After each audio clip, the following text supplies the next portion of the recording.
নমস্কার, ভাগ্যবার্তা অনুষ্ঠানে আপনাদের সকলকে।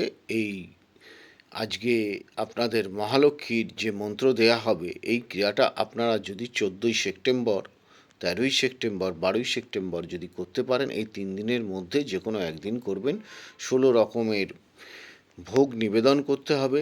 16 প্রকারের, সেটা শুকনোও করতে পারেন বা বানানোও করতে পারেন, মহালক্ষ্মীর সামনে নিবেদন করতে হবে এবং এই মন্ত্র জপ করতে হবে।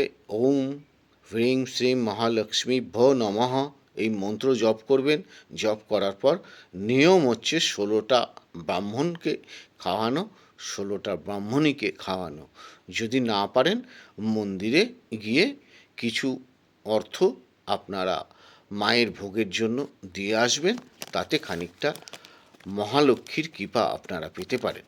ভালো থাকুন, সুস্থ থাকুন, অন্যদেরকে অনুষ্ঠানগুলো দেখার সুযোগ করে দিন। এটা 14ই সেপ্টেম্বর পর্যন্ত রয়েছে মহালক্ষ্মীর একটা বিশেষ দিন। এছাড়াও যে কোনো বৃহস্পতিবার থেকে করা যেতে পারে, কোনো অসুবিধে নেই। তবে এই দিনটাকে বিশেষ করে কাজে লাগানোর চেষ্টা করবেন। ভালো থাকুন।